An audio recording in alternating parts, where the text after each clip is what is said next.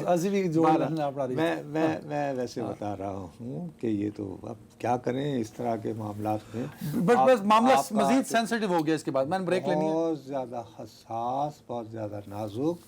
لیکن آپ سمجھتے ہیں کہ ٹرمپ کی اس پوسٹ نے، میری ابھی بھی یہ درخواست ہوگی کہ سنسنی خیز خبروں کی بنیاد پر فی الحال یہ طے کرنے سے اجتناب برتا جائے کہ یہ جو آخری نتیجہ کیا ہوگا. نہیں کہ پاکستان پر دباؤ ہے. یہ استثناء والی لائن پر تھوڑا سا غور فرما لینے میں کوئی حرج نہیں ہے. Very fine. چلیں جی ایک بریک. Welcome back. نو صاحب، پہلے تو پورے 3 دن، نہیں تو کم از کم اتوار اور ہفتے کا جو دن تھا، ایون سوموار کا بھی، یہ 3 دن مسلسل دنیا بھر کے اخبارات میں، دنیا بھر کی نیوز ایجنسیز اور ٹی وی چینلز پہ پاکستان بطور میڈیٹر، فیسیلیٹیٹر، سہولت کاری کا کردار ادا کرتے ہوئے دنیا میں جنگ کے خاتمے کے لیے امن کا دائی. اسی پاکستان کے سب سے بڑے صوبے بلوچستان کے اندر دارالحکومت کوئٹہ میں دہشت گردی کا واقع ہوتا ہے اور درجنوں اس میں شہادتیں ہو جاتی ہیں. سر یہ بھیا دیکھو بات سنو میری. گزشتہ کئی دنوں سے میرا خیال ہے خبر نشر واحد پروگرام تھا. ہمارے ہاں ہوتا یہ ہے کہ بہت عرصے سے ایک ٹرم بنا دی جاتی ہے نا، اور پھر اسی کو ہم رگیدتے رہتے ہیں کہ جی بھارت بھارت بھارت. میں نے کہا کہ جی بھارت تو تھا ہی تھا، ہے ہی ہے.